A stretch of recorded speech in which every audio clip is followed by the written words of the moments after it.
सुप्रभात बच्चों, मैं आपका हिंदी विषय अध्यापक अर्जुन तुंदवाल अपने यूट्यूब चैनल में हार्दिक स्वागत करता हूं, अभिनंदन करता हूं। आज का जो हमारा बिंदु होगा वो कक्षा 10 की पुस्तक गद्य भाग पाठ 13 सर्वेश्वर दयाल सक्सेना का संस्मरण मानवीय करुणा की दिव्य चमक पर हम बात करेंगे। ये बहुत ही अच्छा संस्मरण है। इस संस्मरण के लेखक हमारे सर्वेश्वर दयाल सक्सेना हैं। सर्वेश्वर दयाल सक्सेना का जीवन परिचय हमने पूर्व वाले अध्याय में बता दिया है। जिसने भी नहीं देखा है सर्वेश्वर दयाल सक्सेना का संपूर्ण परिचय अवश्य पढ़े। यह एक संस्मरण है और इस संस्मरण में जो सर्वेश्वर दयाल सक्सेना है जिस पात्र के बारे में बताना चाहते हैं वो है फादर कामिल बुल्के। फादर कामिल बुल्के यूरोप से संबंध रखते हैं और भारत से उनका क्या संबंध है, भारत से वह किस प्रकार जुड़े, इसके बारे में हम चर्चा करेंगे। और जो बिंदुवार हम बात करने वाले हैं पाठ के बारे में, बुल्के के निधन से लेखक क्यों दुखी होता है, बुल्के का व्यक्तित्व कैसा है, परिमल संस्था से जुड़ी हुई यादें बुल्के के साथ कैसी है, बड़े भाई और पुरोहित के समान बुल्के को क्यों मानते हैं, सन्यासी का पारिवारिक परिचय, बुल्के की कर्मभूमि भारत, बुल्के की क्या इच्छा है और बुल्के की अंतिम यात्रा किस तरह से हुई थी। ये संपूर्ण बिंदु ही पाठ का मूल सार है और एक एक करके इनको हम पढ़ेंगे। क्योंकि जब हम पाठ पढ़ने बैठते हैं ना गद्यांश का, तब हमारे दिमाग में एक साइकोलॉजी रहती है कि हम उसकी रीडिंग तो मार लेते हैं, परंतु एक चीज़ सभी बच्चों की ये रहती है कि ये रीडिंग मारने में बच्चे बोर हो जाते हैं। एक पेज पढ़ लिया, दो पेज पढ़ लिया, उससे ज़्यादा नहीं पढ़ पाते हैं, फिर वो बोर हो जाते हैं। शुरू का पेज तो याद रहता है, बाद वाले याद नहीं। तो मेरी ये सार हमेशा यही इच्छा रही है कि आप उस किताब को पढ़ें, अवश्य पढ़े। अगर नहीं पढ़ा जाता है तो अगर आप ये वीडियो भी देखते हैं तो आपको संपूर्ण पाठ एज इट इज़ आपके सामने, आंखों के सामने दिखाई देगा। तो कहने का मतलब ये है कि संपूर्ण पाठ का सार हम अध्ययन करेंगे। देखो, सबसे पहले तो फादर कामिल बुल्के से हम बात करेंगे। उससे पहले पाठ के बारे में क्या बताया है मैं आपको बता देता हूँ। पाठ का परिचय ध्यान से सुने और समझे।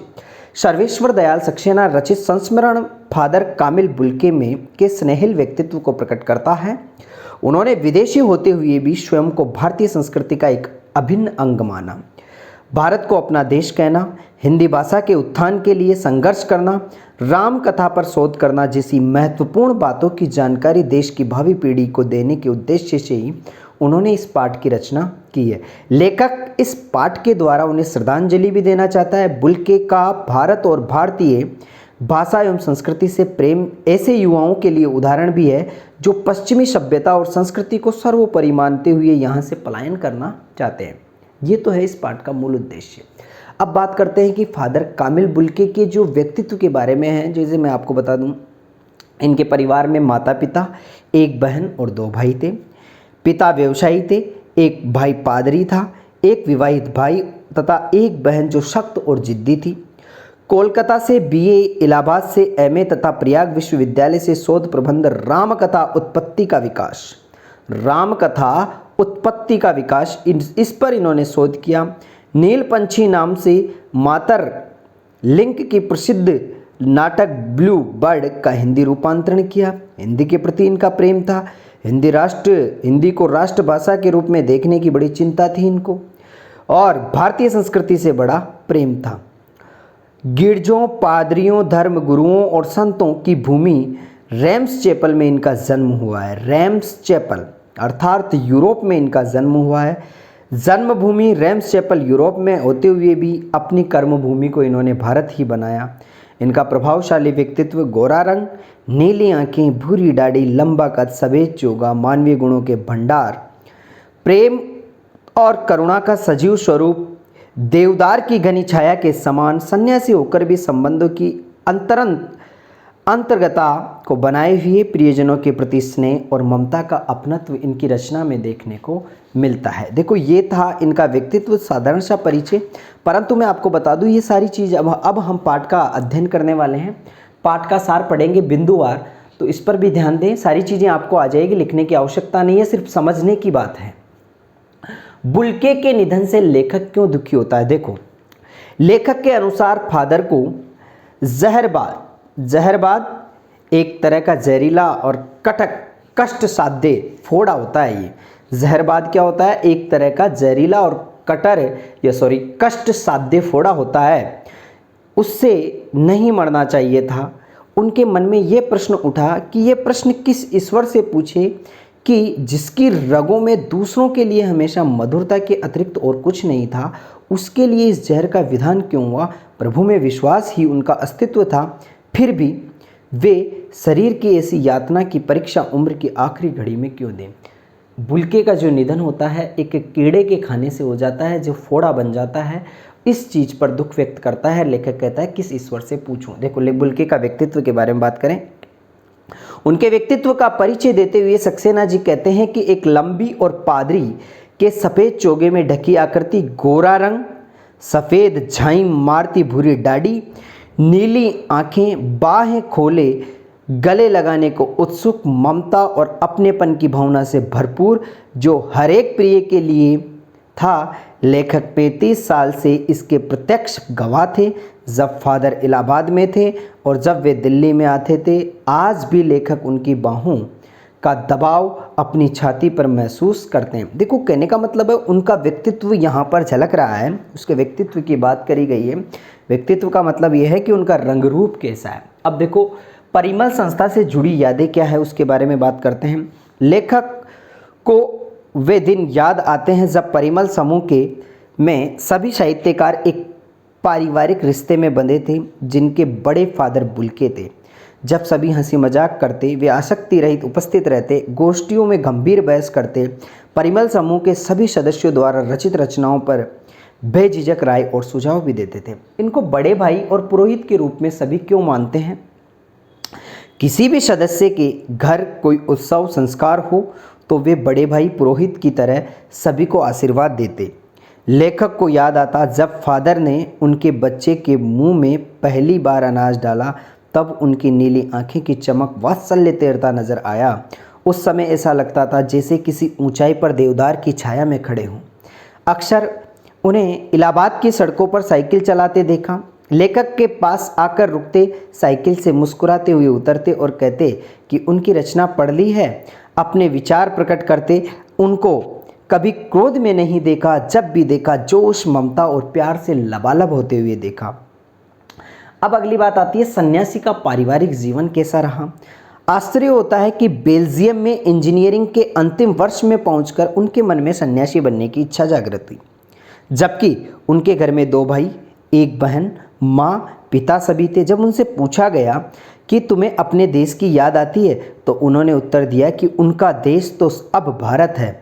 जन्मभूमि के याद के बारे में पूछा तो उनकी जन्मभूमि रेम्स चैपल बहुत सुंदर है।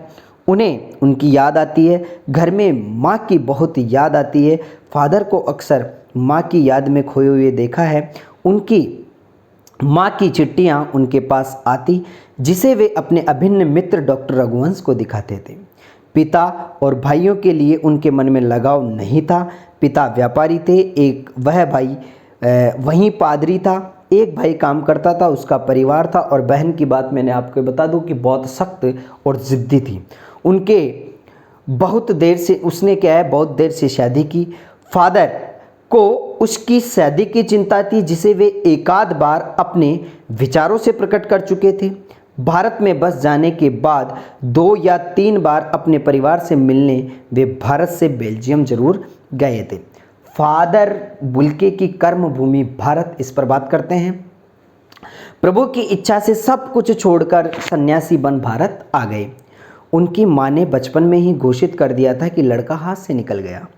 इंजीनियरिंग के अंतिम वर्ष की पढ़ाई छोड़कर सन्यासी होने जब वे धर्मगुरु के पास गए, कहा कि सन्यास लेना चाहते हैं तो एक शर्त रखी कि वे भारत जाएंगे। सन्यास लेते समय भारत चाहने वाला शर्त रख सकता है। सन्यास लेते समय सन्यास चाहने वाला शर्त रख सकता है। उनकी शर्त मान ली गई और वे भारत आ गए। सबसे पहले वे जिसेट संघ के में 2 साल पादरियों के बीच धर्माचार की पढ़ाई की। 9 से 10 वर्ष दार्जिलिंग में पढ़ते रहे। कोलकाता से बीए किया, इलाहाबाद से एमए किया। उस समय डॉक्टर धीरेन्द्र वर्मा हिंदी विभाग के अध्यक्ष थे। शोध प्रबंध प्रयाग विश्वविद्यालय से हिंदी विभाग में रहकर 1950 में रामकथा उत्पत्ति और विकास पूरा किया।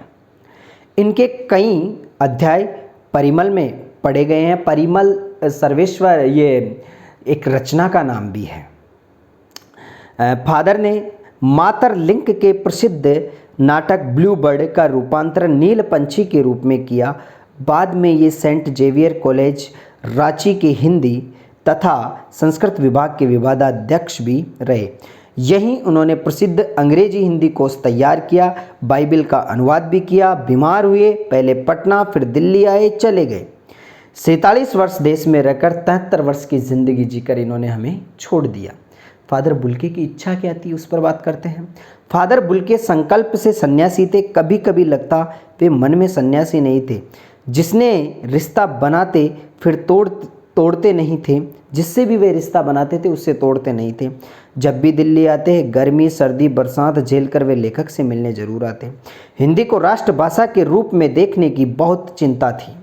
अपनी चिंता को व्यक्त करते, अकाट्य तर्क देते, इसी बात से उन्हें झुंझलाते हुए देखा है। हिंदी वालों द्वारा हिंदी की उपेक्षा कर उन्हें बहुत दुख होता था। हर किसी से घर परिवार के बारे में, निजी दुख तकलीफ के बारे में पूछना उनका स्वभाव था। बड़े से बड़े दुख में उनके मुख से सांत्वना के जादू भरे शब्द दुखी जीवन में ऐसी रोशनी भर देते हैं जो किसी गहरी तपस्या से प्राप्त होती है।